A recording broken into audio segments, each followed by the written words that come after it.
aplikasi Tangkasnya. Oke, makasih Kak Lala buat kesempatannya. Halo, selamat siang menuju sore teman-teman semuanya. Kenalin aku Ranisa, perwakilan dari tim Agent Co. Di sini aku akan menjelaskan apa sih Agent Co dan aplikasi Tangkas. Nah, jadi Agent Co adalah sebuah perusahaan startup dengan nama resminya itu PT Global Alhidayah yang didirikan pada tahun 2019 dengan tujuan menjadi aliansi yang terpercaya untuk mengembangkan bisnis dengan memberikan pengalaman pelanggan yang luar biasa. Nah, Agent Co ini memiliki dua kantor saat ini ada di Yogyakarta dan Jakarta. Kemudian Agent Co tentunya punya visi dan misi. Visinya itu menjadi perusahaan terkemuka dengan platform komunitas pencari kerja di contact center, meningkatkan kemampuan mereka, memberikan pendapatan dan berkontribusi untuk pembangunan negara. Kemudian misinya itu menerapkan praktik yang terbaik, kreatif, inovatif, pertumbuhan untuk BPO dan bisnis berbasis hasil yang didukung oleh komunitas terdidik yang terus berkembang. Kemudian memberikan pelayanan terbaik dengan nilai-nilai yang excellent, integrity, kindship, teamwork, dan good corporate governance.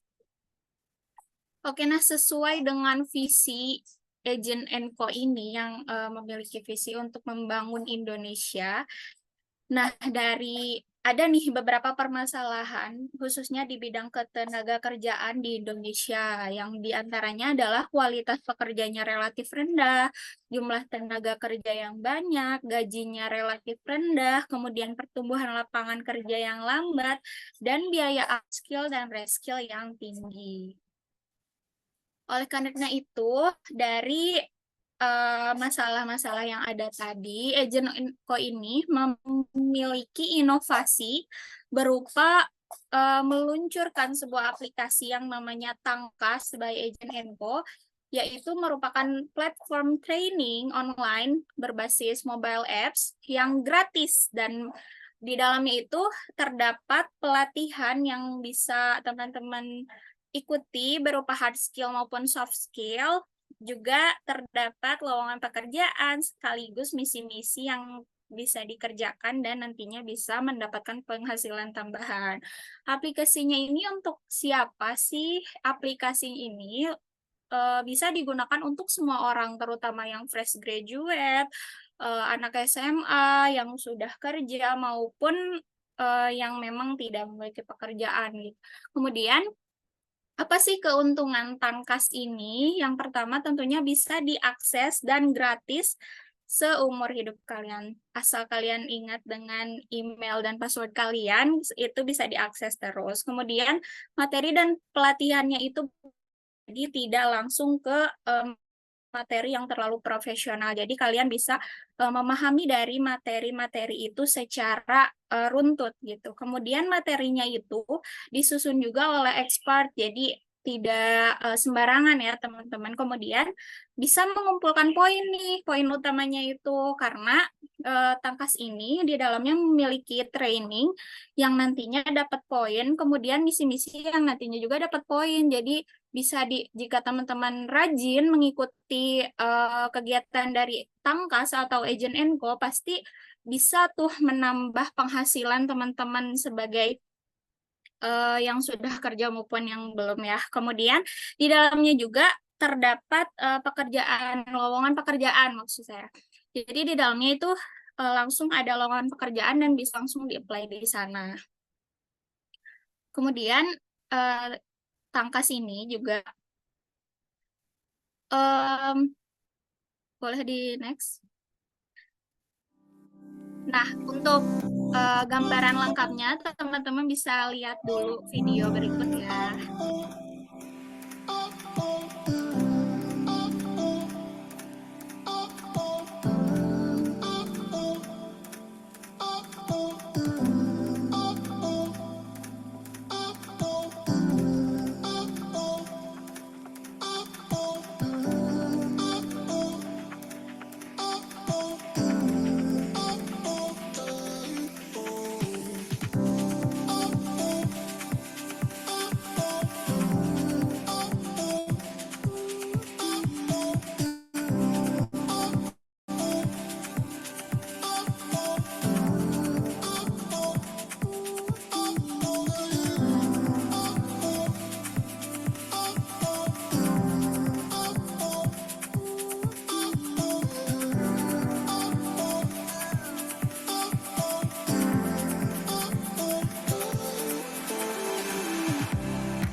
Oke, nah aplikasi Tangkas ini bisa teman-teman download untuk yang menggunakan iPhone ataupun sejenisnya. Kalian bisa download di App Store, dan untuk pengguna Android bisa di-download di Play Store. Langsung scan ya teman-teman, jangan lupa.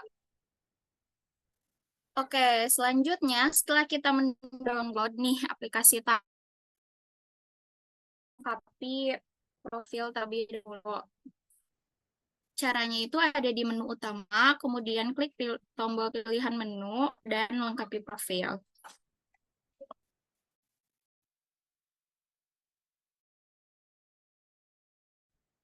Kemudian gimana sih caranya untuk mengumpulkan koin untuk menambah penghasilan? Yang pertama itu dengan mengikuti training yang ada di aplikasi tersebut, kemudian menyelesaikan misi, dan memasukkan kode voucher yang ada setiap webinar yang diadakan oleh Tangkas.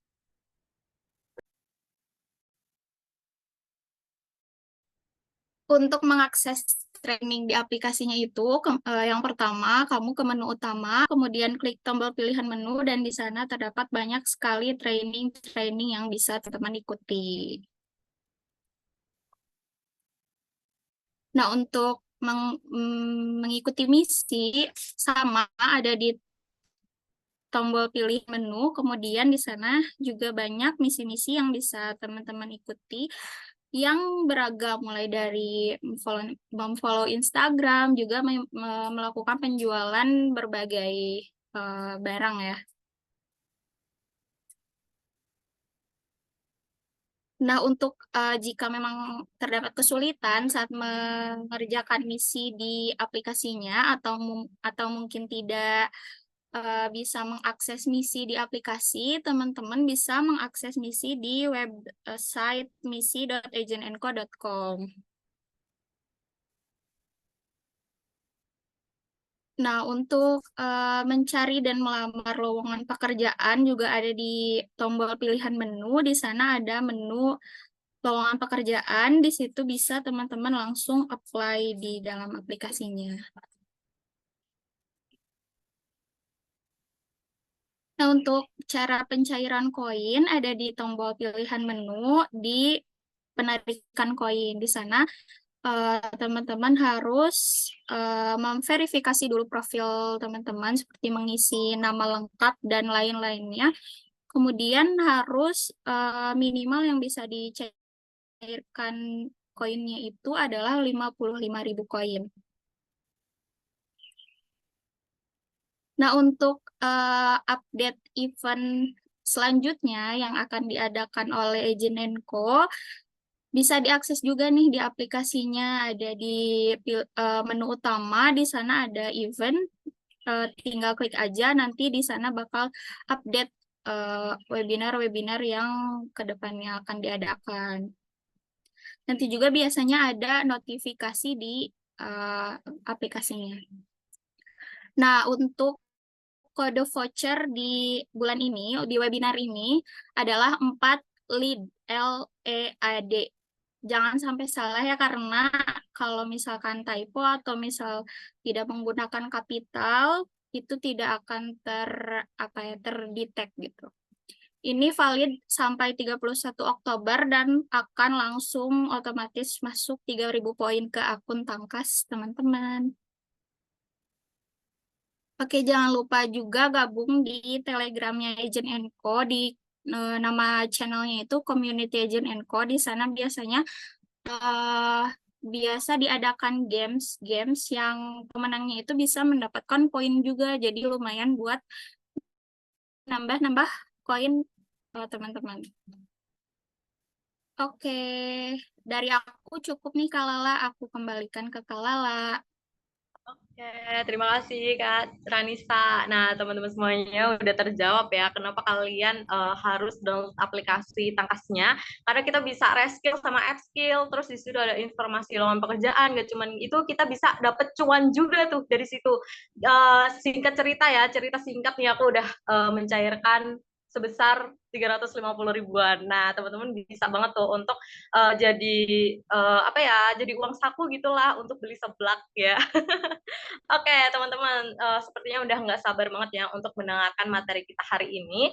Nah, sebelumnya di sini aku nggak sendirian nih. Aku ditemenin sama seorang moderator, Kak Rafli. Nah, beliau ini merupakan perwakilan dari Takas Leader. Nah, untuk mempersingkat waktu, kita langsung aja nih, kita panggil Kak Raflinya.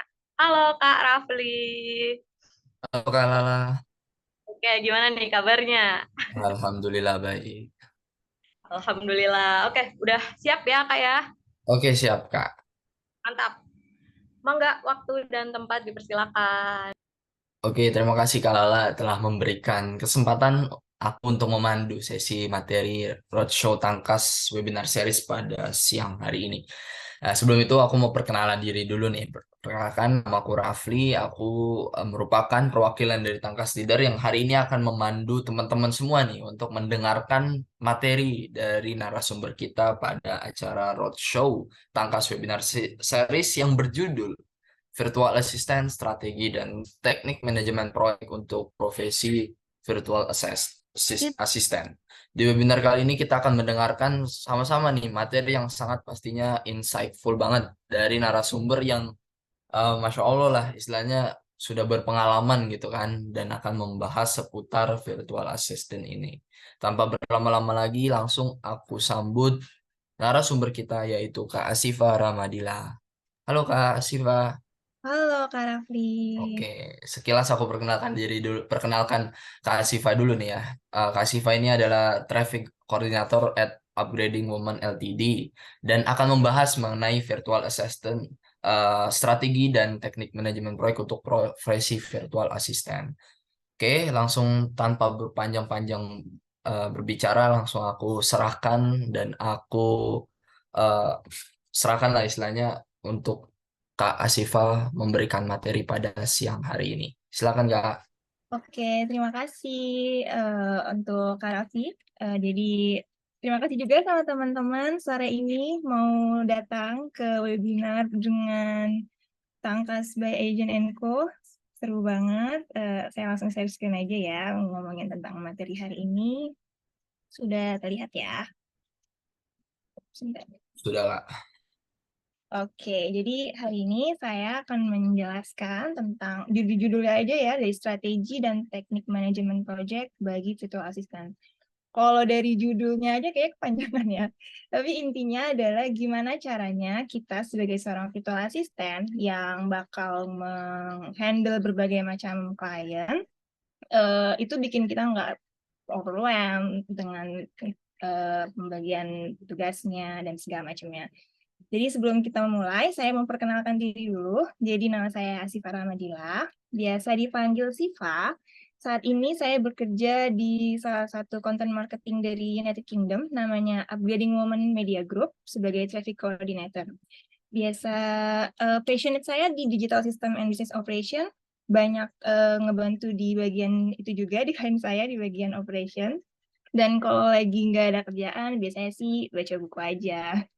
Boring banget ya. Tapi ya, kalau teman-teman mau kenalan atau chatting sama saya lewat LinkedIn, boleh, silakan. Dari Asifa Ramadila atau dari Instagram juga boleh, silakan.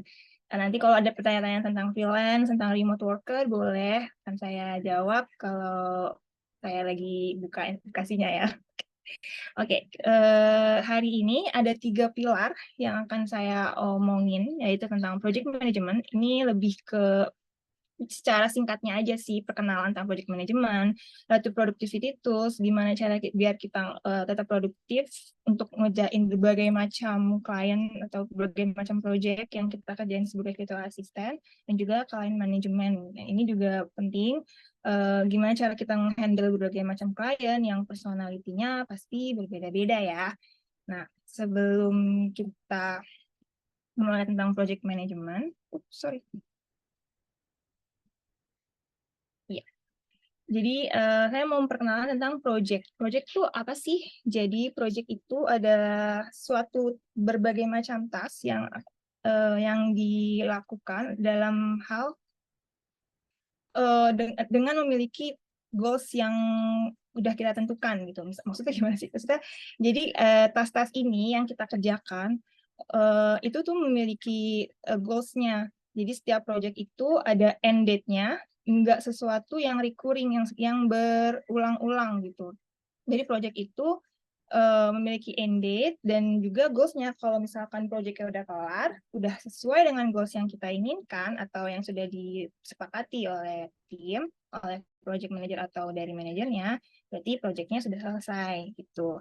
Lalu apa itu project management? Yaitu project management adalah suatu skill, knowledge, expertise, kemampuan dan juga tools yang membantu project ini tuh masuk atau dapat dengan goals-nya gitu.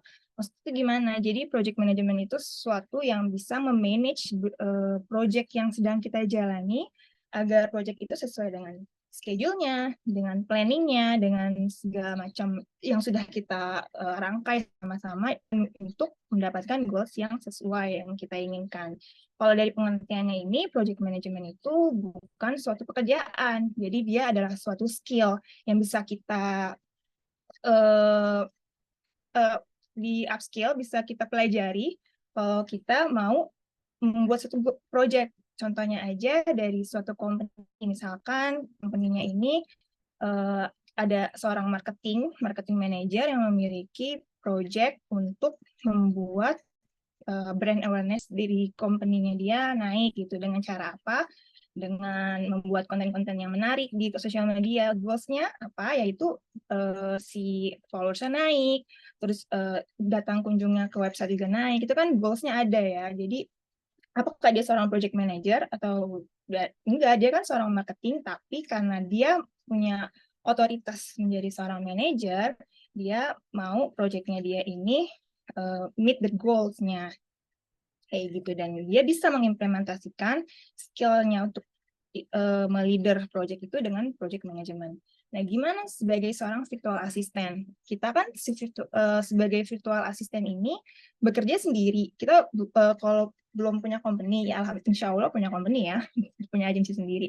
Tapi kalau kita masih kerja sendiri, kita menghandle berbagai macam project, menghandle berbagai macam klien. Gimana caranya kita nggak overwhelm, nggak bingung dengan ngerjain kerjaannya, dengan delivery service kita. Nah, kita bisa nih mengimplementasikannya, project management ini ke kerjaan kita. Kayak kita bisa memplanningnya di setiap klien, pasti kan ada goals-goalsnya masing-masing. Kita bisa breakdown the goals-nya klien itu. Kita bisa bikin schedule setiap task di project-nya ini apa aja, schedule hari apa aja, delivery-nya tuh apa aja. Nah, itu bikin nggak bingung nih. Nanti saya tunjukin ya tools-nya kayak gimana. Nah, dan kenapa sih si project management itu penting? Yang pertama, yaitu improve efisiensi. Di mana saat kita tahu task distribution, task yang kita kerjain tuh mau apa aja, schedule yang dikasih sama klien ke kita tuh apa aja, delivery-nya tuh setiap hari apa aja. Nah, itu kita jadi nggak bingung ya. Bayangin aja kalau teman-teman punya 5 klien, lalu project-nya itu berbeda-beda, tasnya pasti kan beda-beda ya. Bingung kan kalau kita nggak bikin planning sendiri dan buat sesuatu yang bisa oversee the project-nya. Jadi kita bisa melihat segala macam tas-tas yang harus kita kerjain duluan apa, terus tas yang mana lagi nih yang harus kita delivery secara cepat misalkan kayak gitu. Jadi lebih efisiensi dari untuk kitanya sendiri. Jadi kitanya nggak bingung, nggak panik, nggak burn out juga untuk dalam pekerjaannya. Lalu yang kedua, client satisfaction. Karena kita udah bikin schedule, kita bikin planning, kita udah tahu nih setiap klien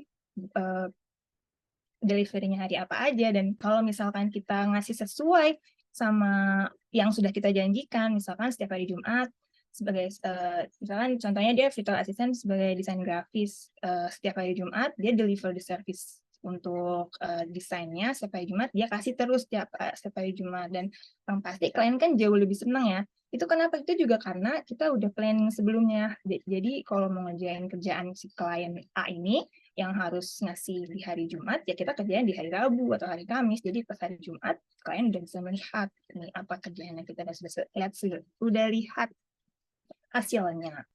Lalu yang ketiga ada client management, di mana karena klien itu macam-macam personalnya, dan juga informasinya juga berbeda-beda, kita sebagai seorang virtual assistant juga harus ngikutin sesuai apa yang gimana cara mereka bekerja, dan juga informasi-informasi seperti apa yang mereka butuhkan untuk kita, dan kita juga harus chatkan kayak gimana dengan project management, kita jadi bisa membedakan gitu setiap kliennya.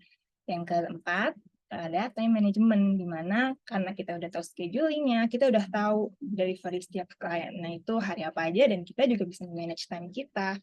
Jadi, sehingga kita yang nggak bingung gitu. Ini sebenarnya banyak banget sih kenapa si project management itu penting. Tapi yang paling mudahnya di 4 ini, dan menurut saya ini banget sih kalau kita menggunakan project management secara baik, yang latihan juga ya, agar kitanya enggak pusing sendiri gitu. Lalu di antara project, setiap project itu ada 3 pilar penting juga, di mana kesuksesan suatu project itu berjalan. Jadi ada 3, yang pertama ada scope, ada yang kedua ada budget, dan yang ketiga ada timeline. Jadi scope itu menurut saya adalah suatu art. Scope ini biasanya menentukan gimana kita mengerjakan project ini, batasannya tuh kayak sampai mana gitu. Bisa saya bilang saya itu ada art karena di sini kita diharuskan untuk berkomunikasi, communication skill kita di diasah di sini. Jadi saat scope biasanya itu di kick off call dengan klien. Saat kick off call dengan klien, kita tanyakan kayak contohnya paling awal deh kayak communication beberapa klien yang lebih prefer pakai email, lebih prefer pakai WhatsApp, atau ada juga yang pakai Slack tools gitu.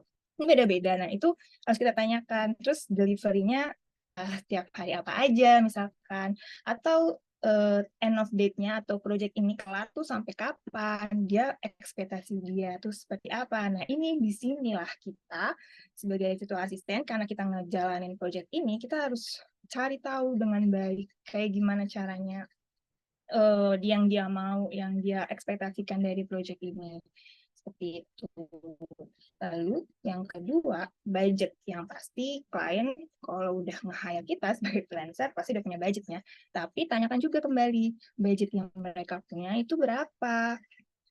Kayak bukan berapa dalam artian, misalkan dia bilang, budget saya untuk pekerjaan ini itu 1 minggu kamu kerja 10 jam, kalau misalkan dia kerja per jam ya, dengan pembayaran 1 jamnya $15 misalnya gitu, kalau kliennya dari luar negeri kayak gitu. Nah, itu tanyakan lagi. Kalau misalkan kayak gitu berarti timeline-nya berapa lama tuh? Karena budgetnya segitu. Bisa juga dia bilang misalkan 15 hour dalam waktu project ini hanya 2 minggu, tapi saya maunya cuma 15 jam. Nah, itu apakah kita bisa nge-handle-nya dengan waktu cuma 15 jam gitu. Jadi bisa diomongin juga hal-hal itu, ditanyakan semuanya sama klien. Jadi kitanya sebagai seorang virtual assistant juga harus apa ya, banyak bertanya juga, karena nanti akan di saat project sudah mulai berjalan, kita banyak nanya di saat itu, yang ada klien itu malah kesel karena apa ya, mereka bukan kita doang freelancernya, bukan project kita dia kerjain, masih banyak kerjaan yang dia pikirkan. Kalau kita banyak nanya di saat sudah ini ya, sudah kick off ya, sudah meeting kick off-nya udah kelar, di saat project-nya lagi berjalan, yang ada mereka jadi kurang ini sama kita, kurang bagus juga gitu. Lalu intermezzo nih, kalau merasa kita sebagai seorang freelancer yang masih baru, kita ngerasa kalau klien tuh carinya orang yang the most skill, the best dari apapun. Misalkan ada di luar sana lebih banyak orang yang bisa melakukan desainer, kalau saya sebagai seorang desain grafis gitu. Sebenarnya mereka tuh mencarinya, emang iya mencari yang the most skill, the best itu, karena di luar sana, di luar Indonesia apalagi, banyak banget orang yang lebih berskill Tapi apa iya itu yang mereka cari? Sebenarnya tidak. Klien itu bukan mencari orang yang terbaik. Mereka mencari orang yang bisa communicator, yaitu best communicator. Jadi bukan seseorang yang jago di bidangnya masing-masing, jadi bisa kelihatan gitu kalau misalkan yang dia cari itu adalah, karena freelancer itu kan problem solver ya, kita memecahkan masalah yang dia di company-nya dia itu sedang ada gitu, dan kita memecahkan masalahnya itu kan. Nah, gimana caranya? Ya kita mengkomunikasikan dengan baik. Jadi komunikasi yang sebenarnya bisa kita asah, bukan sesuatu hal yang sulit, walaupun saya juga masih banyak hal dalam hal komunikasi sih, tapi bisa ini ya, kok bisa diasah gitu. Nah, ini ada beberapa tips. Tips ini sebenarnya dari seorang freelancer juga, yang sudah saya implementasikan untuk klien saya. Jadi cuma tips ini nggak pakai technical skill, nggak butuh pakai belajar kursus lagi, tapi kalau kita mau mencobanya, teman-teman boleh. Jadi ada yang pertama, klien itu nggak butuh sesuatu yang prosesnya ribet.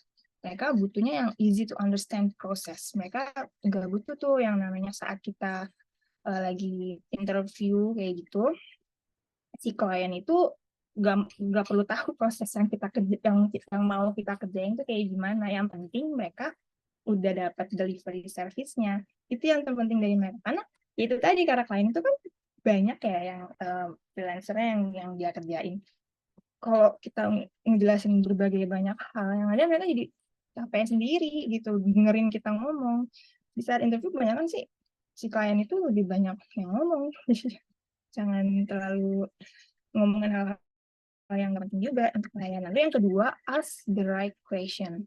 Jangan pernah berasumsi kalau misalkan kita sedang berinterview dengan klien, kita tahu apa masalah dia dan dia akan tahu kita dengan cuma melihat portofolio. Enggak.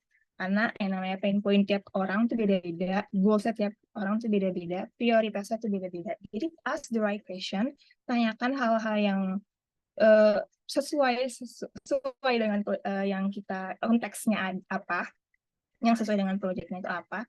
Ngomong sebenarnya untuk the right question ini sebenarnya agak sulit kalau awal-awal ya. Lebih enaknya sih dipersiapkan dulu sebelumnya, gimana question yang kita inginkan untuk klien itu kayak gimana, itu bisa dipersiapkan dulu gitu. Jadi teman-teman bisa dipersiapkan sebelum bertanya sama kliennya.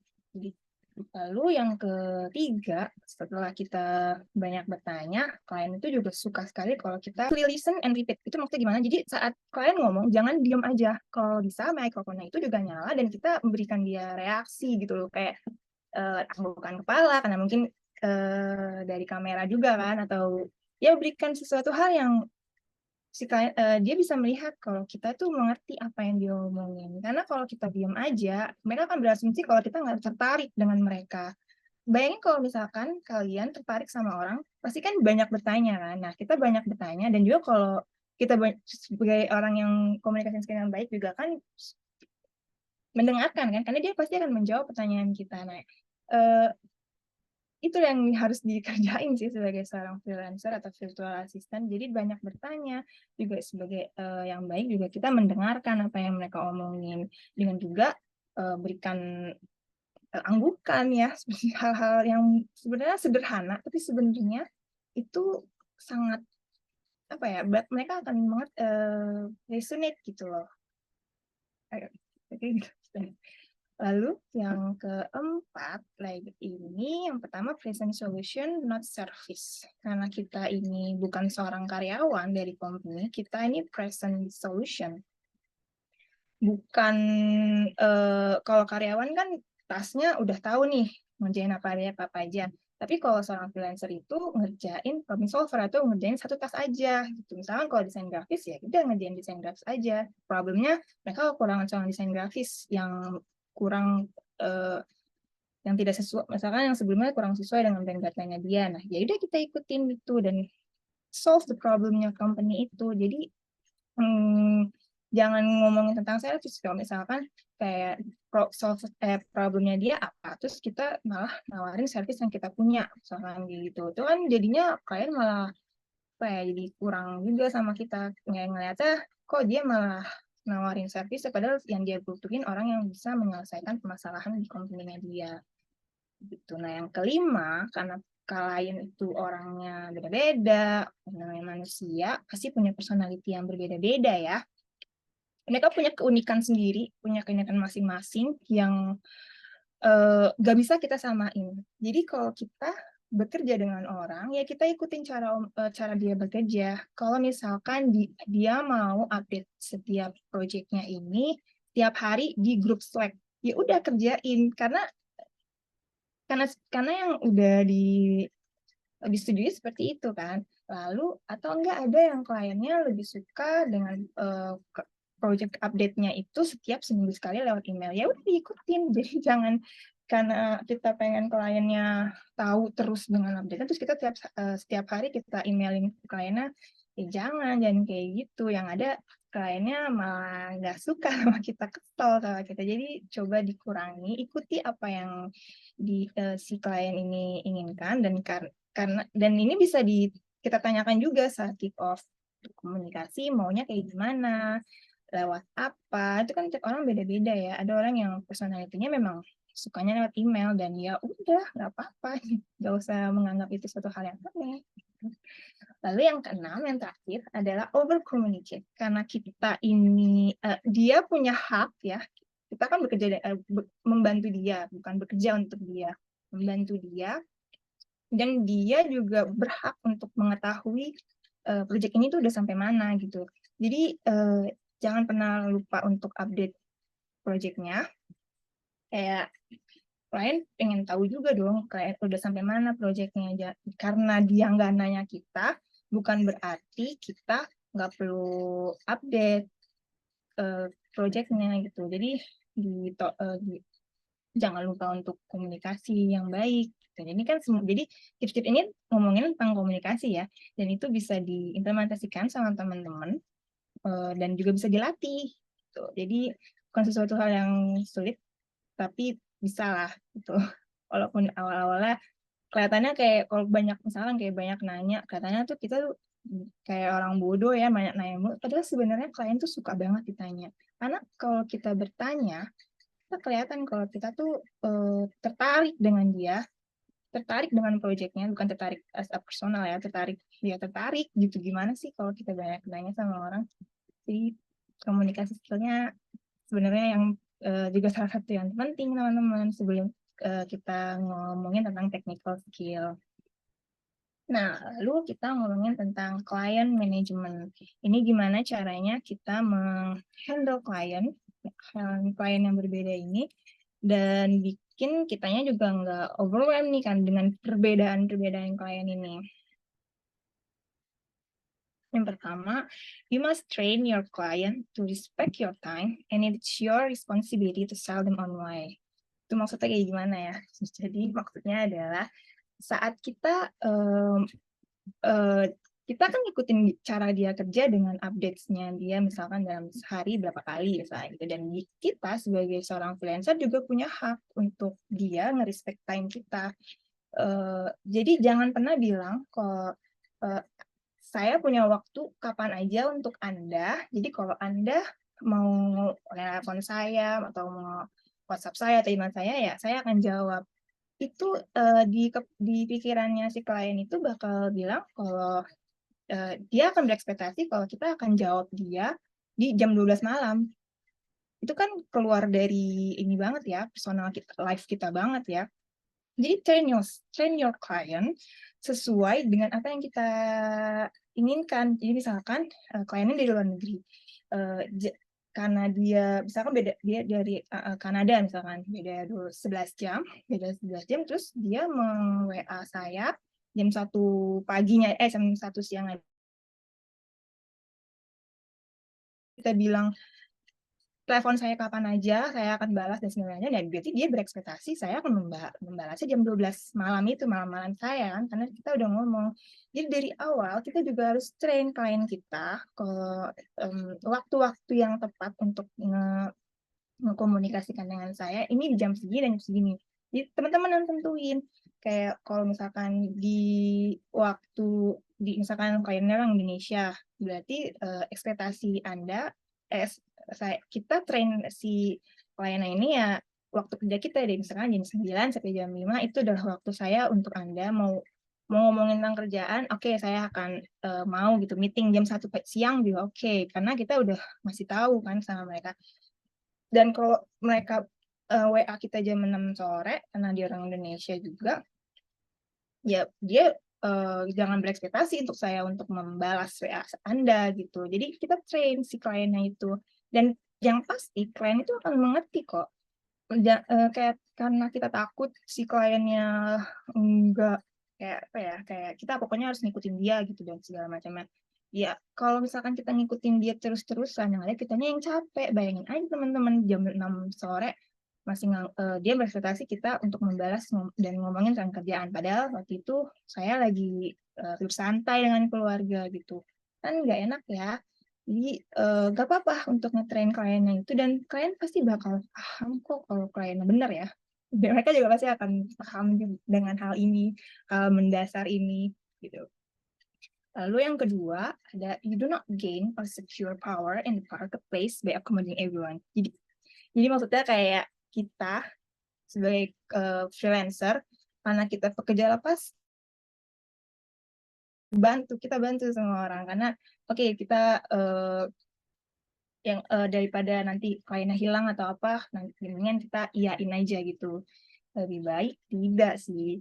Bayangin aja teman-teman punya klien 3 deh, klien 3, terus ini udah tahu nih schedule-nya nih lagi padat-padatnya, lagi susah-susahnya, lagi banyak deadline-nya, terus tiba-tiba ada klien lain masuk, klien yang keempat nih, misalnya dia masuk untuk minta tolong ke kita. Terus kita iyain, padahal kita yang 3 ini aja kita nggak bisa kayak gitu. Kita punya power sebagai freelancer untuk memilih klien dan gunakan itu sebaik mungkin. Jangan pernah takut klien datang terus kita tolak. Terus dia takutnya si klien itu nggak bakal datang lagi ke kita. Ya nggak gitu juga. Bisa kan dengan komunikasi yang baik, misalkan contohnya nih, recently saya baru ngerasain kayak gini. Jadi waktu itu ada klien saya masih megang deadline-nya masih lagi rame-ramenya gitu di seminggu saat itu. Nah, tiba-tiba ada klien datang dan minta tolong. Dengan bukannya kayak takut kliennya hilang, yang saya lakuin adalah, oke, saya mau bantu Anda. Tapi bisa nggak kalau mulai project ini 2 minggu kemudian? Dengan komunikasi yang benar, kita dengerin aja dulu si kliennya. Jangan ngomong langsung enggak atau iya. Karena kita kan yang tahu kan diri kita ya.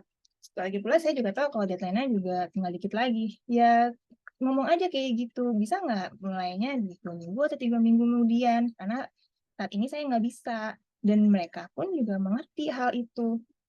Mereka malah justru kayak, oke, mereka malah kayak ya udah nggak apa-apa. Yang penting ngasih tahu kalau, dan mereka juga berekspektasi kalau kita akan menghubungi mereka lagi di 2 minggu kemudian, dan mereka kan juga oke-oke aja gitu. Jadi di sini komunikasi skill lagi ya untuk teman-teman. Jadi jangan langsung terima-terima aja. Padahal deadline-nya lagi banyak dan juga kita burn out dengan klien yang sekarang. Kita komunikasikan dengan klien dan jangan pernah takut juga kalau klien itu bakal nggak suka sama kita karena kita tolak atau kita bilang tidak sama dia. Nggak kayak gitu kok. Mereka juga paham kok. Lalu, ini misalkan nih, kayak ada datang klien untuk ngedapetin project di yang baru. Terus pasti kan kita ada kebingungan ya, kebingungan untuk kayak punya waktu apa enggak ya. Kalau misalkan enggak, berarti ya udah nggak usah kerjain. Kalau iya, berarti sebenarnya enggak. Itu maksudnya apa? Karena kalau kita udah ragu, sebenarnya tuh jawabannya tuh enggak. Gitu. Jadi karena di saat kita ragu sebenarnya alam bawah sadar kita tuh udah tidak udah nggak mau kita mengambil itu. Jadi lebih baik ya enggak kalau kitanya udah ragu udah lama. Karena kita kan manusia juga, kita yang paling tahu diri kita seperti apa. Jadi teman-teman juga harus pahami konsep ini. Kalau udah eh, ragu dengan hal itu, lebih baik jangan dikerjakan gitu. Lalu yang ketiga, yang pasti you must not allow your schedule to be dictated by other agenda. Jadi kayak karena kita pasti udah punya, ini yang kayak yang pertama sih sebenarnya, kayak schedule kita udah tahu mau kayak gimana, dan kita nggak bisa ngikutin agendanya dia, dan itu nggak apa-apa banget. Di dunia freelancing itu ada hal-hal yang benefit hal-hal seperti ini sih, yang kita bisa bikin schedule kita sendiri dan orang harus pahami schedule kita. Dan karena kita juga pahami schedule dia kan. Jadi misalkan kliennya dari luar, ya nggak bisa dong kita meeting di saat makan siangnya dia, karena saat dia makan siang kita udah tidur. Schedule-nya beda banget kan. Coba si kliennya mau di jam-jam 7 paginya dia, misalkan berarti kan dia kalau beda 12 jam, berarti jam 7 malamnya kita, ya nggak apa-apa. Itu kan udah ini ya, udah resikonya kalau kliennya memang di luar. Lagian kalau meeting pun kan ngomong nggak setiap hari, mana ada meeting yang setiap hari. Jangan sekarang banyak banget kok yang tools-tools yang ngebantu kita untuk reduce one-on-one meeting. Jadi lebih baik meeting itu biasanya saya cuma sekali malah meeting untuk interview lalu kick off sekali, udah setelah itu nggak pernah meeting lagi karena kita pakai tools-tools yang ngebantu banget dalam hal pengurangan meeting itu. Gitu. Karena meeting itu lumayan menguras waktu kan, dan orang nggak bisa nih kita ngikutin schedule-nya dia karena dan dia juga nggak bisa ngikutin schedule-nya kita karena kan perbedaan jam itu.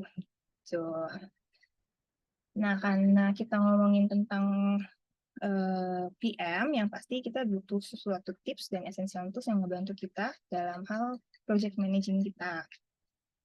Jadi yang pertama, knows what you're spending time. Kita tahu berapa lama yang kita kerjain untuk mengerjakan kerjaan ini.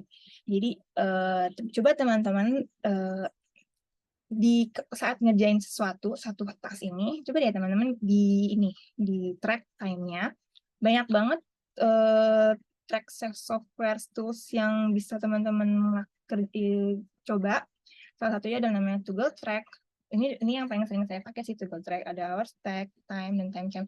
Kenapa di track? Biar kita tahu berapa lama kita ngerjain, dan saat kita review misalkan satu minggu ini dalam mengerjakan berbagai macam hal ini, kita review bisa nggak sih task ini tuh dikerjain agak berkurang, misalkan untuk dalam hal mendesain. Misalkan saat minggu ini saya selalu mengerjakan desainnya selama 2 jam, kayaknya banyak bisa deh direduce karena kita kan ngikutin template misalkan, dan guideline udah jelas, terus kesulitannya udah tahu lah kayak gitu dari awal-awal ya. Berarti minggu ke depan karena kita udah coba nge-track di 2 jam itu, coba kita kerjain dengan secara efisien, lebih produktif lagi, dan ternyata bisa nih dikurangin 30 menit. Nah, itu kan jadi lebih enak ya, kita jadi tahu gitu. Nggak perlu buang-buang waktu, dan 30 menitnya itu bisa digunain misalkan untuk istirahat atau untuk ngerjain yang lain, main kucing mungkin, itu kan jadi lebih enak ya. Jadi nggak kerja terus kitanya gitu. Lalu yang kedua, yang pasti ada make a plan for your time. Bikin to-do list setiap hari. Ini ada yang bikin to-do listnya daily, ada yang pakai weekly. Kalau saya jujur lebih suka pakai daily. Kayak kenapa sih kita harus nge-to-do list apa yang kita kerjain dalam sehari-hari? Karena ngebantu kita di saat kita baru mau mulai kerja, itu kita nggak mikirin mau ngapain ya hari ini, ngerjain apa ya hari ini. Karena kita udah ngerjain to-do list-nya, misalkan di malam hari sebelumnya, ya di pagi harinya kita langsung kerjain kan. Jadi kita nggak mau tidak membuang waktu untuk membuat to-do list atau memikirkan apa yang mau kita kerjakan. Contohnya aja kalau cara kerja saya, misalkan nih hari Senin saya udah kerja, di Senin malamnya pasti kan ada kan pekerjaan yang belum kelar di hari Senin itu. Saya bikin to-do list-nya untuk hari Selasa di Senin malam gitu kan. Jadi saat Selasa paginya bisa langsung kerja, nggak mikirin mau ngerjain apa. nggak lupa apa yang mau kita kerjain karena semua ada di to-do list gitu. Jadi sangat-sangat membantu. Saya ada banyak apa namanya nih software yang membantu dalam hal-hal to-do list ya, kayak Notes misalkan bikin notes atau apa gitu, namanya Notion, ada ClickUp, misalnya satu PM Tools, atau juga di blog pakai Google Calendar. Jadi teman-teman bisa dicampur tuh dari personal life juga, misalkan dari jam 6 sampai jam 7 bisa buat olahraga, dari jam 7 sampai jam 8 bisa untuk sarapan dan segala macam. Jam 9 udah mulai tuh kerja sampai jam 5 udah dibikin blok kalendernya. Ya kita tahu setiap jamnya itu mau ngapain. Terus udah tahu juga mau berapa lama ngerjainnya. Tuh. Lalu yang ketiga, kita ini nggak bisa di-block lebih dari 4 jam. Ini research dari Swedia kalau nggak salah. Jadi kalau kita itu nggak bisa di-block sama lebih dari 4 jam. Jadi usahakan saat dalam satu hari itu kalau mau di-block di waktu yang teman-teman prefer di hari apa, di jam berapa, ya hanya bisa di waktu 4 jam. Jadi kerjaan yang misalkan deadline-nya besok misalkan dan harus dikerjain sekarang juga dan dibutuhkan di vlog, ya kerjanya di 4 jam ini gitu. Dan ini juga tergantung teman-teman cara kerjanya kayak gimana. Misalkan kalau dia morning person berarti jam 9 sampai jam 1 dia waktu yang terbaik dia. Atau juga ada yang di vlognya malah jam 6 pagi dia udah mulai kerja, di saat itulah mungkin stimulasi otak jauh lebih produktif, ya nggak apa-apa. Jadi disesuaikan aja. Dan ada juga kan yang kerjanya maunya lebih malam, lebih produktif malam, dan saat mau ngerjain di blog ya di waktu 4 jam awal ini yang bisa dikerjain. Jadi dipakein aja gitu. Lalu yang keempat ada batch your task. Ini maksudnya kayak ngerjain satu task di satu waktu. Paling dasarnya adalah email. Aku yakin banget teman-teman punya email tuh banyak banget. Jadi naruh waktu untuk membaca email di satu satu waktu aja gitu. Misalkan kalau saya biasanya membaca email itu jam 10 sampai jam 11 pagi. Ya udah itu saya waktu untuk saya membaca, dan di waktu di luarnya itu ya nggak perlu baca email gitu. Atau kalau misalkan freelancer itu biasanya kan email banyak ya, taruh waktu di mana satu hari itu untuk baca semua email. Misalkan setiap hari Kamis jam 10 sampai jam 11 adalah waktu saya untuk membaca email semuanya biar inbox zero ya. Jadi lebih produktif lagi, kita nggak bolak-balik buka email atau ya baca-baca email, karena baca-baca email itu kan bisa 1 sampai 3 menit sendiri kan, dan itu buang-buang waktu kan kalau kita baca itu berulang-ulang gitu. Apalagi dan juga kalau bisa jangan pakai notification. Itu notification itu sebenarnya bikin kita ke distraksi sih. Makanya kalau mau produktif dalam bekerja lebih baik sih menonaktifkan notification gitu. Dan email itu kan notificationnya setiap hari ganti-ganti terus ya. Coba deh teman-teman dimatikan saja notificationnya. Lalu yang kelima, rest is produktif. Jadi jangan pernah merasa kalau istirahat itu jadinya nggak produktif. Padahal sebenarnya istirahat itu adalah salah satu dari produktivitas. Cari waktu di mana kita untuk istirahat, untuk tidur, untuk nggak istirahatnya bukan main handphone ya. Kalau main handphone itu kan kita masih stimulasi tuh si otaknya.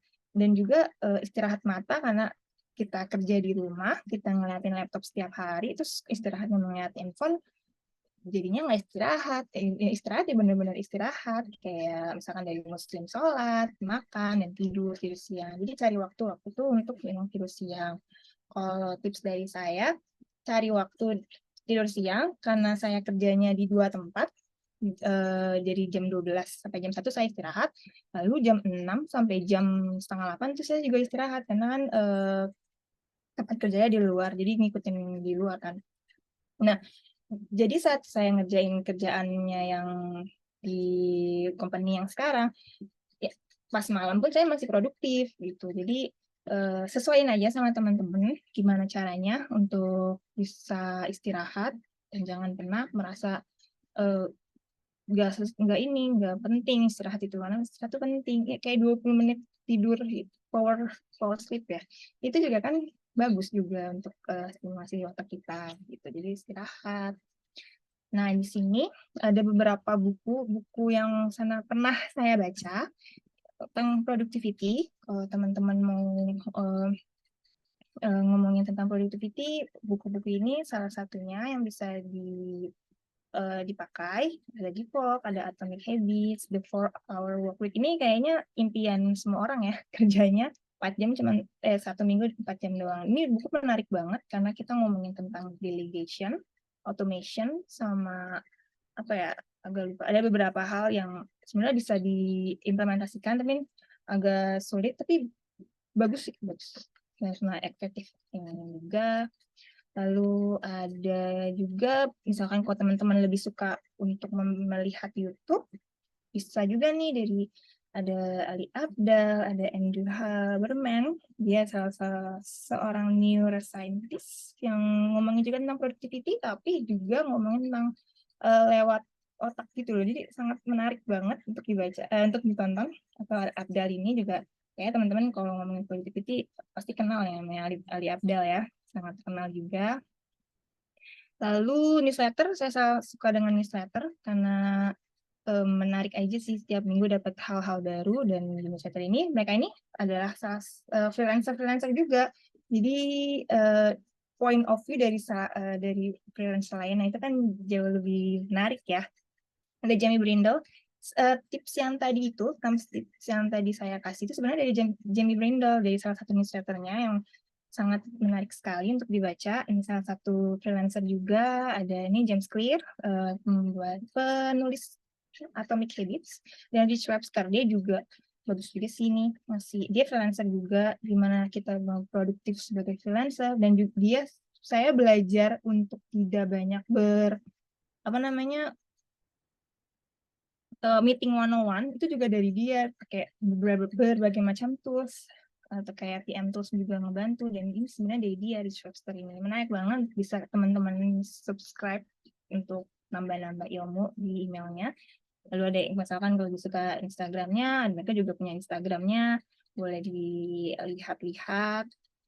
Dan juga kalau misalkan teman-teman mau belajar tentang virtual assistant bootcamp, bisa ada di Remote Skill Academy. Mereka di Remote Skill Academy mau mengadakan virtual assistant bootcamp yang batch 2 di tanggal 13 November. Jadi kalau misalkan teman-teman mau mendaftar, ini banyak banget yang dipelajari, mulai dari perkenalan tentang virtual assistant, lalu gimana cara data entry, ngomongin tentang PM, ngomongin project management. Itu kebetulan saya juga yang ngajar project management, jadi kalau teman-teman mau belajar project management sebagai virtual assistant ya, bukan lagi implementasi virtual assistant, boleh banget itu dalam hal membantu klien kan di project management. Kalau kita belajar tentang project management, itu boleh teman-teman ikuti di kelas ini, misalkan, atau di finance digital assistant boleh juga teman-teman ikuti. Nanti saya link di chatnya. Nah, kita ngomongin tools. Nih, toolsnya si project management itu ada banyak banget. Ada yang collaboration kayak ClickUp, Asana, Basecamp, Notion, Monday.com. Yang saya sering pakai atau gunakan untuk klien, kebanyakan sih mereka pakai ClickUp atau Asana. Ini tuh enak banget buat kalau kita collaboration timnya lebih dari 5 orang, atau bahkan kalau cuma 5 orang. Pakai ClickUp tuh juga enak. Jadi semua orang tuh bisa oversee the project, oversee the progress-nya dari setiap project itu di mana. Orang juga tahu setiap orang tuh tasnya udah terbagi di mana aja. Nah, ini bisa teman-teman ulik-ulik di project management ini. Nah, kalau misalkan untuk untuk freelance, saya sendiri untuk nge-handle klien yang macam-macam, biasanya saya pakai Notion, karena menurut saya Notion itu lebih enak kalau digunain untuk sendiri, bukan untuk collaboration. Saya belum pernah nyobain Notion pakai collaboration, jadi saya akan tunjukin ya gimana si si Notion ini. Jadi ini adalah Notion saya. Sebenarnya Notion-nya sangat sederhana ya dibanding sama Notion yang digunakan di YouTube. Nah, ini saya bikin biar ramai, saya tambahin foto-foto yang sesuai sama warna yang saya sukai. Jadi penggunaannya si Notion di sini itu enggak tentang pekerjaan saya aja untuk versi The Project Tracker-nya juga aja, tapi tentang personal life saya, misalkan dalam membaca buku, dalam membaca Quran, terus workout journey saya di sini bisa bikin sendiri karena dia kan Notion itu berbentuk database kan, jadi kita bisa bikin sendiri tuh database-nya. Lalu kalau misalkan mau lihat bikin to-do list, ini saya bikin di sini. Ini karena privacy, jadi saya bikinnya to-do di sini, to-do gini. Tapi sebenarnya setiap hari saya update di sini, kayak setiap hari Senin atau maksudnya Jumat malam saya udah tahu nih hari Senin ada mau ngerjain apa, ada event atau reminder apa yang harus saya ingat. Terus setiap hari saya update di malam harinya, kayak gitu. Ada di sini ada calendar view juga yang kayak important event yang bisa saya harus ingat gitu, misalkan kayak tanggal sekarang nih tanggal 26 ada tangkas Agent NK ini, biasanya nggak lupa tanggal 26, atau kayak teman saya mau ulang tahun biar jangan lupa untuk ngomong mengucapkannya kayak gitu, kayak atau ada kick off call atau meeting kali yang harus saya ingat tuh. Jadi kelihatan semuanya di sini, bisa teman-teman sesuaikan dengan personality teman-teman. Nah, untuk nge-handle klien, biasanya saya bikin klien database. Di sini sederhana aja sih saya bikin klien database-nya di sini. Saya bikin kode untuk privacy. Di sini ada kick off call-nya, ada niche-nya, setiap klien itu apa, di bidang apa mereka. Terus kalau misalkan masih ongoing, berarti work statusnya masih ongoing. Requirement-nya apa, berapa lama saya ngerjain, dan juga mereka dapat dari mana, dari referral kah, dari LinkedIn kah, dari platform freelancer, biasanya pakai Upwork saya. Kalau misalkan saya buka di client database-nya ini, mereka akan terlihat semua macam-macam informasinya si klien. Kayak misalkan project brief-nya, kayak kalau misalkan dimulainya project itu kan pasti pakai project brief ya. Di sini nama kliennya siapa, project pengennya berapa lama, terus setiap meeting, kalau misalkan ada meeting, karena ini kliennya per member, jadi saya bikin meeting summary-nya per membernya, per team membernya, terus pertanyaan-pertanyaan apa yang mau saya tanyakan sama mereka, terus delivery-nya apa, terus ini onboarding checklist, misalkan kayak teman-teman biar si kliennya lebih welcome, bisa juga nih pakai onboarding checklist. Kayak saya suka ngirimin inquiry form itu kayak pertanyaan goals-nya mereka apa, terus apa lagi ya, preferable communication-nya itu lewat tools-nya apa, itu bisa kita dapatkan dari inquiry form ini, kita tanya-tanyakan. Lalu project brief-nya nih kok, kalau dimulai, biasanya kalau project brief itu saya ngirimnya lewat apa namanya di Docs, tapi ini di copy paste aja, jadi ketahuan nih project briefnya namanya siapa, terus deadline-nya kapan, terus kenapa sih project ini dikerjakan, terus suksesnya itu seperti apa, terus delivery-nya apa, scope-nya apa, budgetnya kayak gimana, terus timeline-nya ini kayak secara mudahnya aja, terus deadline-nya kapan, terus siapa aja yang involved di project ini, terus gimana guarantee project-nya,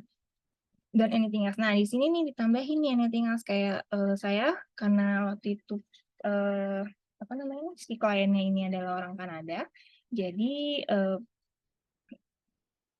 kita kasih tahu nih waktu-waktu saat kita available time-nya untuk membalas WA-nya dia, misalnya gitu. Kayak kalau dia dibalas dia saya available-nya di 8 IM EDT sampai jam 11 IM EDT, berarti jam 7 malam sampai jam 10 malam ini untuk membalas ya. Atau untuk jam 6 pagi sampai jam 8 pagi waktu kita gitu. Jadi sesuaikan aja semuanya. Ini bisa dibikin sama teman-teman kalau setelah project bikin kick off call gitu. Jadi saat kick off call kan kita ngedengerin tuh scope-nya dia apa, terus kayak macam-macam kayak gimana. Ini kita bikin atau kita kirim. Gunanya untuk apa?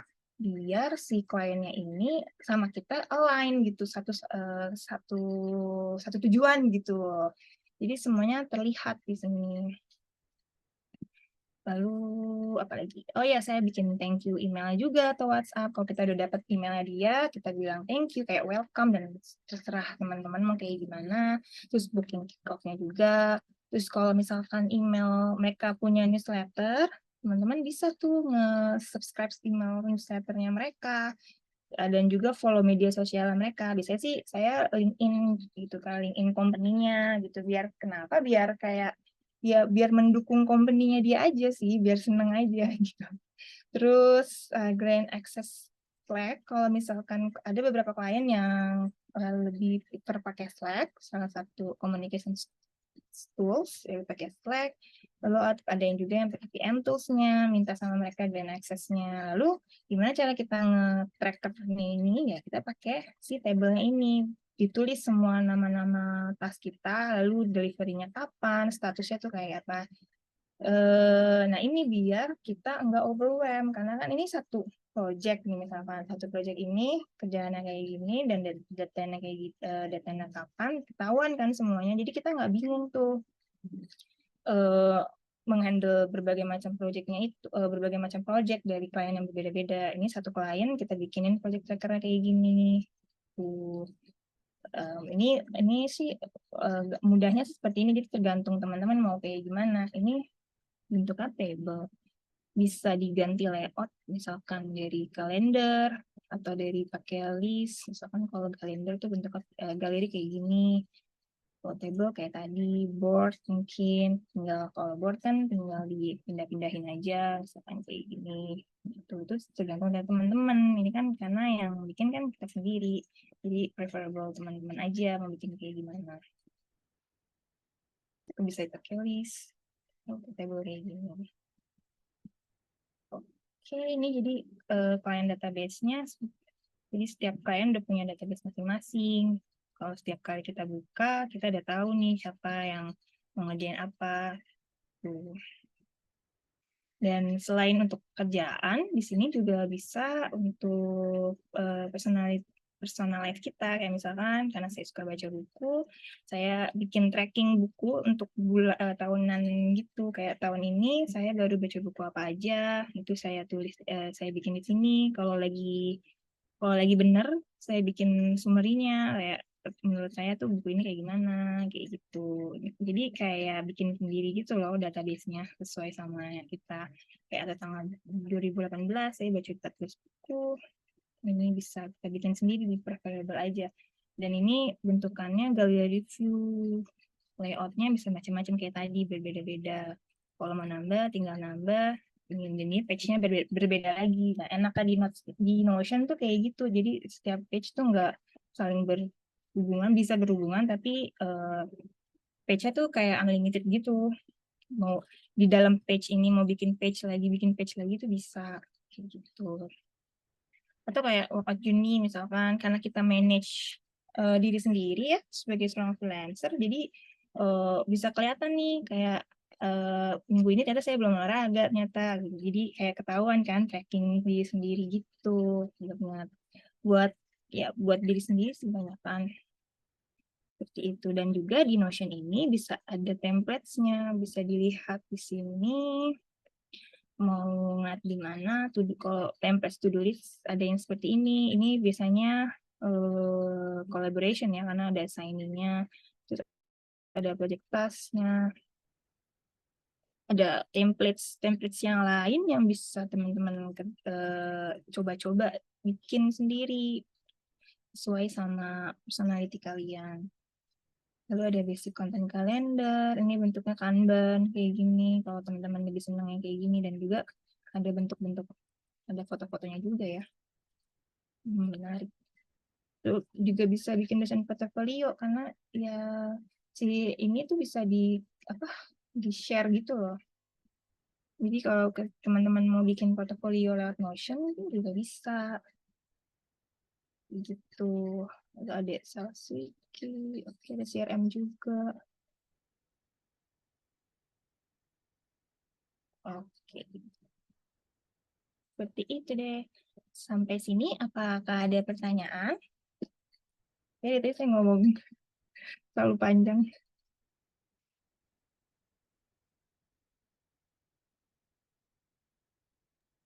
Mungkin ada tuh Kak yang eh raise hand, Kak Rido Ramanda.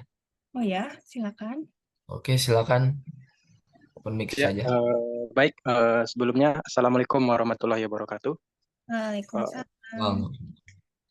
Perkenalkan, nama saya Rido, asal dari Padang. Ini mohon izin, ini Kak dan moderator kita nggak bisa nyalain kamera, karena kita nih di kampung terkendala sinyal, takutnya nanti putus-putus gitu kan, nggak jelas kita untuk bertanya gitu.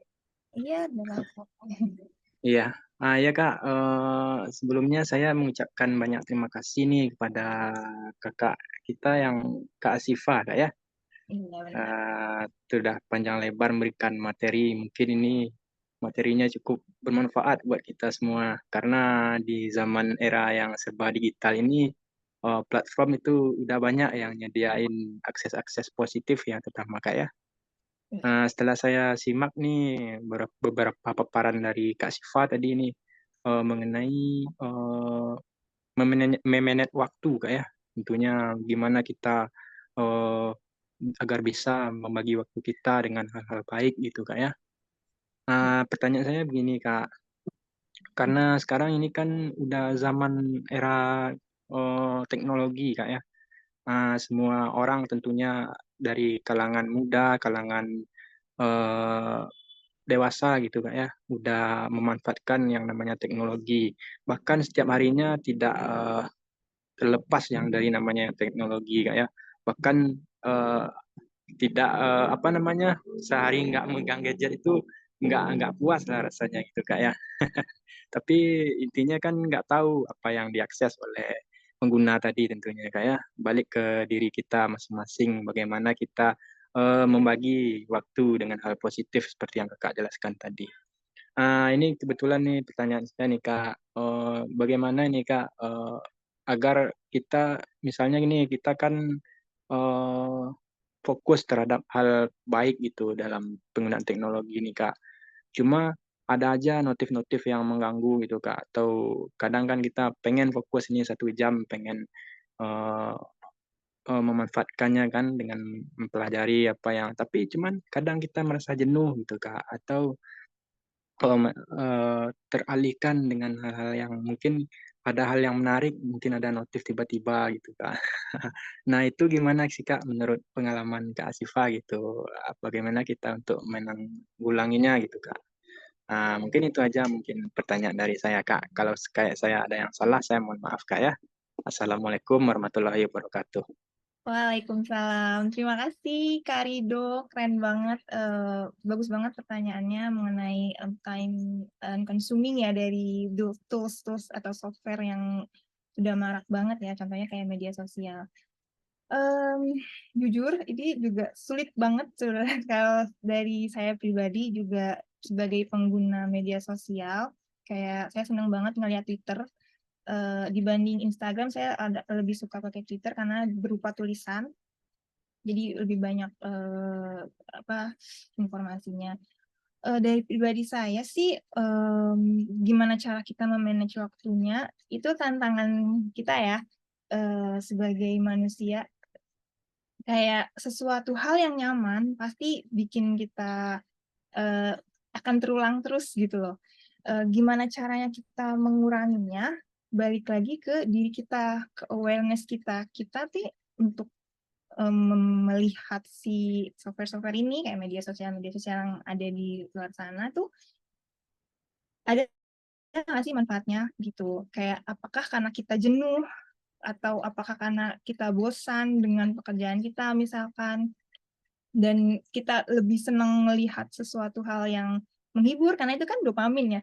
Itu kan media sosial itu salah satu dopamin tercepat yang bisa kita dapatkan dari karena dopamin itu kan eh, apa hormon happy ya, hormon yang senang gitu. Nah, kita pasti pengennya tuh senang terus. Nah, itu kalau dari saya pribadi, gimana saya cara menghandle-nya, yaitu saya sadar kalau ada beberapa waktu saya untuk bekerja, kalau saya jenuh, saya kalau bisa tuh nggak ngebuka itu, kayak aware sama diri sendiri, karena kerjaan saya banyak, kalau misalkan saya jenuh, ngelihatnya sesuatu hal yang nggak ada habis kayak media sosial itu, nggak akan ada habisnya kan. Yang ada nanti saya malah lebih seneng ngeliat media sosialnya. Jadi balik lagi ke kitanya gitu. Ada beberapa tips kayak misalkan mengurangi media sosial kayak dengan membaca buku misalkan. Karena buku itu kan dibaca saat kita tuh memproses buku itu dengan pikiran kita kan. Jadi memprosesnya itu nggak cepat kayak media sosial. Kayak media sosial itu kan sesuatu yang cepat. Karena kita terbiasa melihat sesuatu yang cepat, kayak di TikTok kan tinggal nge-scrolling tuh beda setiap menit pasti ada bedanya. Bahkan setiap detik itu ada bedanya. Nah, kita sudah terbiasa dengan stimulasi itu. Nah, kalau saya pribadi sih, karena saya biasa membaca buku, saya lebih prefer membaca buku gitu.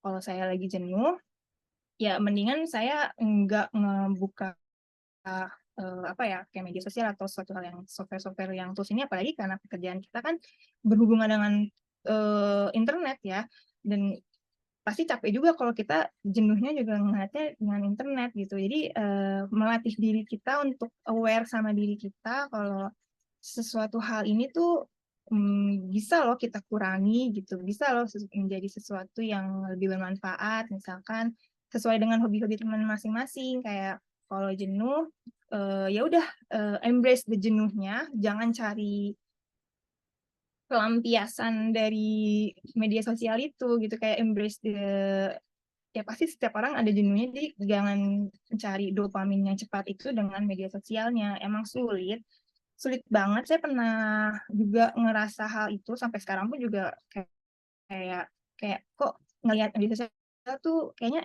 lebih seru ya dibanding kerjaan kita, karena bosan dengan jalan. Tapi kalau kitanya nggak aware sama diri kitanya, jadinya ya akan kayak gitu terus gitu. Jadi balik lagi ke kitanya, tanyakan sama diri sendiri, apakah yang kita lakuin ini ada manfaatnya enggak, kayak gitu. Dan kalaupun emang latihan langsung nggak pakai sama sekali itu kan nggak mungkin ya. Jadi kayak reduce misalkan untuk 5 menit aja mungkin untuk hari ini, atau enggak setiap 1 jam 5 menit aja, atau misalkan ada waktu-waktu untuk membuka media sosialnya, misalkan setelah bekerja, kayak setelah bekerja di jam 6, oke kita baru buka media sosial, jadi nggak ngerjain di saat lagi kerja, kayak gitu. Semoga membantu jawabannya ya, Karido.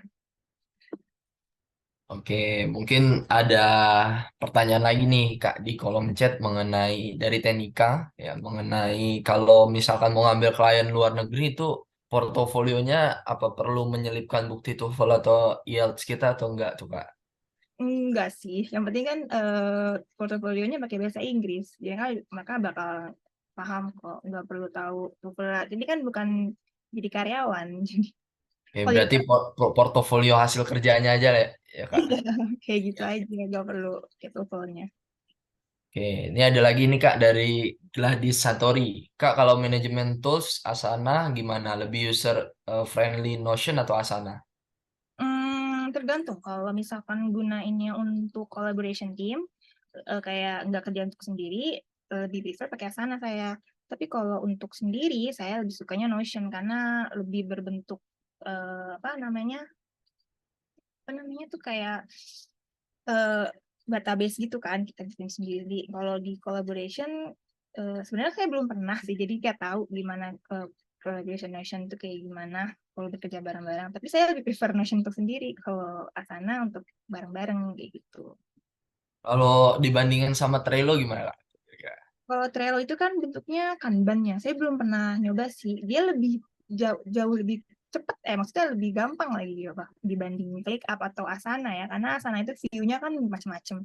Kalau Trello itu bentuknya Kanban, gampang gitu dan lebih mudah juga, dan ada beberapa perusahaan juga kan pakai Kanban juga, pakai Trello gitu. Oke, oke, oke. Selanjutnya ada lagi nih Kak dari Zulfami. Kak pernah dapat kritik pedas gak dari klien tentang kinerja yang Kakak berikan dan gimana cara nyikapinya Kak? Kalau dikritik, biasanya saya terima. Tapi biasanya karena ini sih, karena apa namanya, bahasa. Jadi saya tuh gak bisa mengekspresikan bahasa saya gitu. Jadi dia kalau di saat dia lagi kritik, ya udah kita dengerin. Setelah itu kita jelaskan gitu. Oh ternyata maksudnya saya tuh kayak gini, lebih kayak gitu sih. Jadi kalau dikritik sih, kalau pedes sih belum pernah ya. Tapi kalau dikritik ya pasti ada. Didengerin aja sih kalau dikritik gitu. Dan nggak denial kalau yang kita lakuin mungkin menurut dia salah kayak gitu. Oke, oke. Berikutnya masih pertanyaan follow up lagi nih dari manajemen tools tadi ya Oke. mengenai Slack tuh. Slack Ya. itu bisa ada tes-tesnya juga gak sih kayak Asana Kak? Slack itu kalau teman-teman tahu Discord, mirip kayak itu. Jadi ada channel-channelnya gitu. Mirip dia ada bisa meeting juga kayak pakai on kamera kayak gini, bisa teleponan juga namanya Huddle. Kayak gitu. Slack itu jadi communication tools yang biasa digunain untuk remote worker gitu. Mirip kayak Discord sih, nggak bukan kayak university-nya kayak ClickUp gitu ya maksudnya. Nggak ada sih ya. Udah dipahami kok. Oke, oke. Oke, teman-teman semua silakan kalau ada yang mau bertanya lagi masih kita berikan lah waktu sekitar 10 menitan lagi nih untuk teman-teman kalau ada yang mau bertanya silakan. Mau apa raise hand atau open mic silakan, mau di kolom chat juga silakan banget. Aku sambil nanya nih Kak mengenai nih Kak cara cara kita mau apa mau search klien tuh kira-kira apa ada gak platform yang emang efektif gitu kita untuk dapat klien itu di mana gitu Kak? Kalau untuk freelancing, banyak sih platformnya. Salah satunya yang saya pakai adalah Upwork. Dia biasanya kliennya dari luar negeri. Berarti yang mereka cari adalah orang yang bisa berbahasa Inggris. Walaupun teknik skill kita mungkin nggak terlalu bagus dibanding sama yang lain. Tapi kalau kita bisa mengerti omongan tentang bahasa Inggris, bisa sih di sana. Dan mereka juga saat klien pertama saya juga dari Upwork gitu. Jadi sangat beginner friendly kalau teman-teman mau belajar tentang freelancing pertama kalinya. Gitu. Oke, oke, oke. Ini ada yang raise hand nih Kak. Kak Reni, boleh open mic silakan kalau yang mau bertanya. Halo, selamat sore. Sore. Sorry, sore. Sore ya. Mau nanya ini tentang aplikasi yang tracking, Kak. Yang biasa Kakak pakai, tadi kan ada nyebutin beberapa aplikasi ya yang tentang tracking. Nah, untuk yang aplikasi tersebut, apakah bisa di screenshot juga dan dan apakah bisa juga untuk menyimpan invoice gitu atau gimana ya, Kak? Oke, Terima kalau kasih. sama Mbak Reni. Jadi kalau di aku namanya toggle tracking itu, jadi dia bisa dibikin summary-nya gitu. Jadi saat kalau kita nge-handle klien ini di tasnya yang kita mau di calculate waktu-waktunya itu bisa dipilih dan bisa ada kayak dokumen yang akan keluar gitu. Jadi bisa semuanya. Oh iya, thank you ya, Kak ya. Sama. Oke, masih pertanyaan follow up lagi mengenai manajemen tools nih Kak dari Kak Gladys. Nah, mengenai ini dia bertanya lagi lah, Slack itu bisa untuk project management juga gak? Aku lagi nimbang-nimbang mau upgrade Slack atau Asana. Aku sekarang ada tim kecil soalnya. Gimana tuh Kak? Jadi Slack itu lebih ke communication sih, Kak. Jadi dia bukan project management, tapi bisa membantu dalam hal komunikasi di WFH gitu, banyak digunain. Di Asana pun juga bisa kan dijadiin ada komen-komennya gitu kan, bisa dikomunikasikan juga di situ. Nah, jadi kalau saran aku untuk Slack, nggak perlu di-upgrade karena jadikan itu jadi suatu hal yang buat communication bareng sama tim. Dan untuk PM tools-nya yang Asana untuk collaboration tentang ngomongin pekerjaan gitu. Jadi nggak bolak-balik gitu loh, kayak ngomongin pekerjaan ya dikerjain di Asana. Kalau ngomongin tentang hal lain misalkan kayak sesuatu hal yang berhubungan di luar dari project bisa ngomongin di Slack gitu. Dua-duanya bisa gratis kok. Maksudnya yang digunain si Slack tuh bisa gratis, masih free-nya masih bagus kok. Free aja juga udah bukan unlimited sih, ada member ada bisa banyak gitu. Oke, oke. Oke, teman-teman, silakan aku kasih kesempatan satu pertanyaan lagi nih sebelum kita tutup untuk sesi pada siang sore hari ini. Oke, ada nih Kak dari Kak Zulfami. Kalau buat project pertama sebagai pemula, Kakak lebih menyarankan cari di mana? Ini mengenai platformnya nih Kak. Oke, kalau pertama pasti Upwork sih, karena ya dia kliennya banyak yang mau nyari orang-orang baru, nyari orang freelancer yang baru. Mereka nggak itu tadi mereka nggak nyari yang semua skill, mereka yang penting bisa ngerjain menyelesaikan permasalahan yang ada di company-nya dia. Gitu. Kita bisa kok orang beginner di Upwork ini. Gitu. Tapi kalau misalkan itu kan Upwork dari segi luar negeri kayak. Kalau misalkan di dalam negeri ini kira-kira platform apa sih yang memang efektif gitu kan? Saya belum pernah coba platform Indonesia sih. Cuman dapat pernah dapat LinkedIn. Kalau teman-teman mau menjual ya, bikin personal brandingnya di LinkedIn, sekalian ngasih tahu servisnya apa aja, itu bisa banget. Saya dapat klien juga dari LinkedIn orang Indonesia dan bisa juga itu jadiin tempat buat cari klien. Oke, oke. Mungkin, halo Kak Riko? Oke, oke. Mungkin dengan adanya pertanyaan dari Kak Zulfahmi tadi tentang platform menutup sesi Q&A pada sore hari ini ya, Kak Asifah.